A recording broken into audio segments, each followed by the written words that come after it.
Hello friends, ओम श्री गणेशाय नमः। जय श्री कृष्णा। आप सभी का स्वागत है आपके अपने यूट्यूब चैनल पर। फ्रेंड्स, आज हम आपको इस वीडियो में बताने जा रहे हैं वैशाख मास महात्म के 10वें अध्याय के बारे में और स्कंद पुराण के अनुसार वैशाख मास महात्म के 3रे अध्याय के बारे में। फ्रेंड्स, वीडियो शुरू करने से पहले आपसे रिक्वेस्ट है, अगर आप हमारे चैनल पर नए हैं और आपने अभी तक चैनल को सब्सक्राइब नहीं किया है तो प्लीज सब्सक्राइब कीजिएगा चैनल को, साथ ही प्रेस कीजिएगा बेल आइकन को, जिससे नए वीडियो से रिलेटेड नोटिफिकेशन आपको तुरंत प्राप्त हो सके। और वीडियो पसंद आने पर वीडियो को लाइक और शेयर जरूर कीजिएगा ताकि सभी भक्तों को इस वीडियो का लाभ प्राप्त हो सके। और कमेंट बॉक्स में जय श्री कृष्ण जरूर लिखिएगा।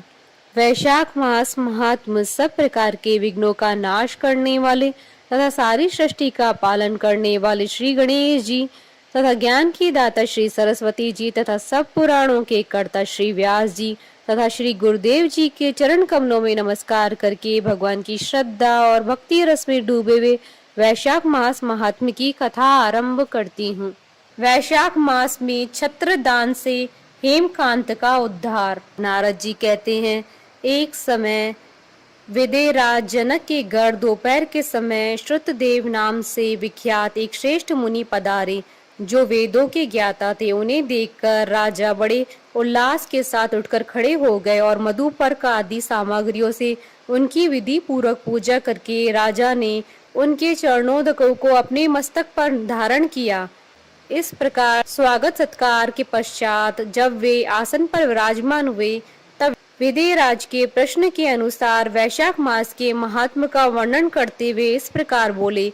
श्रुतदेव ने कहा, हे राजन, जो लोग वैशाख मास में धूप से संतप्त होने वाले महात्मा पुरुष के ऊपर छाता लगाते हैं, उन्हें अनंत पुण्य की प्राप्ति होती है। इस विषय में एक प्राचीन इतिहास का उदाहरण दिया करते हैं।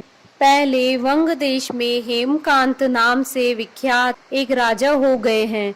वे कुशकेतु के पुत्र, परम बुद्धिमान और शस्त्रधारियों में श्रेष्ठ थे। एक दिन वे शिकार खेलने में आसक्त होकर एक गहन वन में जा घुसे। वहां अनेक प्रकार के मृग और वरा आदि जंतुओं को मारकर जब वे बहुत थक गए तब दोपहर के समय मुनियों के आश्रम पर आए। उस समय आश्रम पर उत्तम व्रत का पालन करने वाले शतृचि नाम वाले ऋषि समाधि लगाए हुए बैठे थे, जिन्हें बाहर के कार्यों का कुछ भी भान नहीं होता था। उन्हें निश्चल बैठे देख राजा को बड़ा क्रोध हुआ और उन्होंने उन महात्माओं को मार डालने का निश्चय किया। तब उन ऋषियों के 10,000 शिष्यों ने राजा को मना करते हुए कहा, ओ खोटी बुद्धि वाले नरेश, हमारे गुरु लोग इस समय समाधि में स्थित है। बाहर क्या हो रहा हो इसको ये नहीं जानते हैं, इसलिए इन पर तुम्हें क्रोध नहीं करना चाहिए। तब राजा ने क्रोध से विहल होकर शिष्यों से कहा, द्विज कुमारों, मैं मार्ग से थका मांदा आया हूँ, अतः तुम ही लोग मेरा आतिथ्य करो। राजा के ऐसा कहने पर वे शिष्य बोले, हम लोग भिक्षा मांगकर खाने वाले हैं।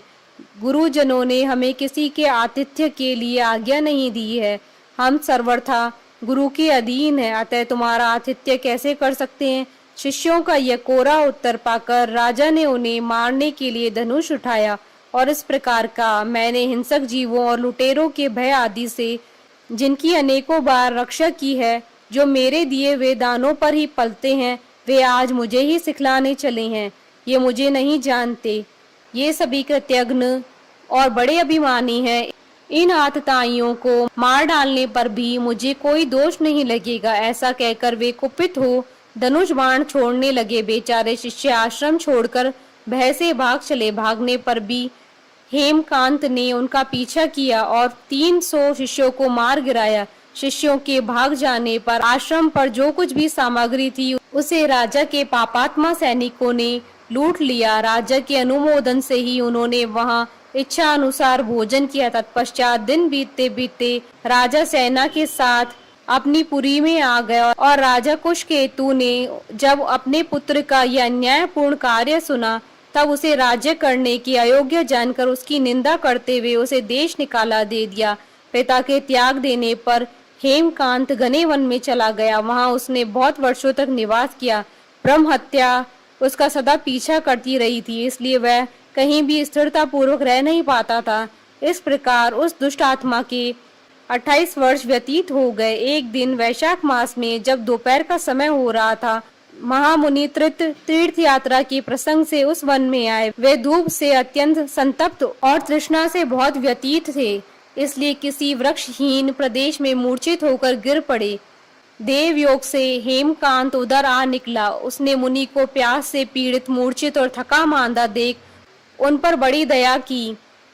उसने पलाश के पत्तों से छत्र बनाकर उनके ऊपर आती हुई धूप का निवारण किया। वह स्वयं मुनि के मस्तक पर छाता लगाए खड़ा हुआ और तुम्बी में रखा हुआ जल उनके मुंह में डाला।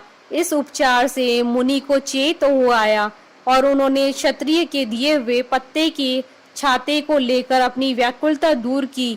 उनकी इंद्रियों में कुछ शक्ति आई और वे धीरे धीरे किसी गांव में पहुंच गए। उस पुण्य के प्रभाव से हेमकांत की 300 ब्रह्म हत्याएं नष्ट हो गई। इसी समय यमराज के दूत हेमकांत को लेने के लिए वन में आए। उन्होंने उनके प्राण लेने के लिए संग्रहणी रोग पैदा किया। उस समय प्राण छूटने की पीड़ा से छटपटाते हुए हेमकांत ने 3 अत्यंत भयंकर यमदूतों को देखा, जिनके बाल ऊपर की ओर उठे हुए थे। उस समय अपने कर्मों को याद करके वह चुप हो गया। छत्र दान के प्रभाव से उसको विष्णु भगवान का स्मरण हुआ। उसकी स्मरण करने पर भगवान महाविष्णु ने विश्वक्सेन से कहा, तुम शीघ्र जाओ, यमदूतों को रोको, हेमकांत की रक्षा करो। अब वह निष्पाप और मेरा भक्त हो गया है। उसे नगर में ले जाकर उसके पिता को सौंप दो। साथ ही मेरे कहने से कुशकेतु को यह समझाओ कि तुम्हारे पुत्र ने अपराधी होने पर भी वैशाख मास में छत्र दान करके एक मुनि की रक्षा की है, अतः वह पाप रहित हो गया है।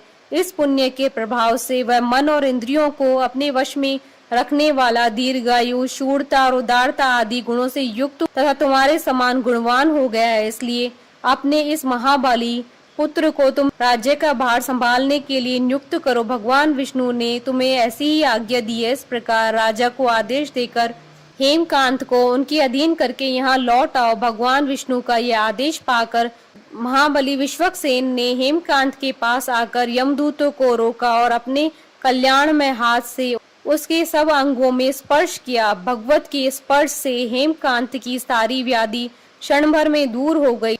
तदंतर विश्वक्सेन उसके साथ राजा की पुरी में गए। उन्हें देखकर महाराज कुशकेतु ने आश्चर्ययुक्त हो भक्ति पूर्वक मस्तक झुकाकर पृथ्वी पर साष्टांग प्रणाम किया और भगवान के पार्षद का अपने घर में प्रवेश करवाया। वहां नाना प्रकार के स्तोत्रों से इनकी स्तुति तथा वैभव से पूजन किया। तत्पश्चात महाबली विश्वक्सेन ने अत्यंत प्रसन्न होकर राजा को हेमकांत के विषय में भगवान विष्णु ने जो संदेश दिया था वह सब कह सुनाया। उसे सुनकर कुशकेतु ने पुत्र को राज्य पर बिठा दिया और स्वयं विश्वक्सेन की आज्ञा लेकर उन्होंने पत्नी सहित वन को प्रस्थान किया। तदंतर महामना विश्वक्सेन हेमकांत से पूछकर और उनकी प्रशंसा करके श्वेत द्वीप में भगवान विष्णु के समीप चले गए। तब से राजा हेमकांत वैशाख मास में बताए हुए भगवान की प्रसन्नता को बढ़ाने वाले शुभ धर्मों का प्रतिवर्ष पालन करने लगे। वे ब्राह्मण भक्त, धर्मनिष्ठ, शांत, जितेंद्रिय, सब प्राणियों के प्रति दयालु और संपूर्ण यज्ञों की दीक्षा में स्थित रहकर सब प्रकार की संपदाओं से संपन्न हो गए। उन्होंने पुत्र पौत्र आदि के साथ समस्त भोगों का उपभोग करके भगवान विष्णु के लोक को प्राप्त किया। वैशाख सुख से साध्य अतिशय पुण्य प्रदान करने वाला है। पाप रूपी ईंधन को अग्नि की भांति जलाने वाला है। परम सुलभ एवं धर्म, अर्थ, काम, मोक्ष चारों पुरुषार्थों को देने वाला है। इति श्री स्कंद पुराण महात्म का 3य अध्याय संपूर्ण हुआ। बोलिए भगवान विष्णु की जय, सनातन धर्म की जय। हमारे साथ इस वीडियो में अंत तक बने रहने के लिए आपका धन्यवाद।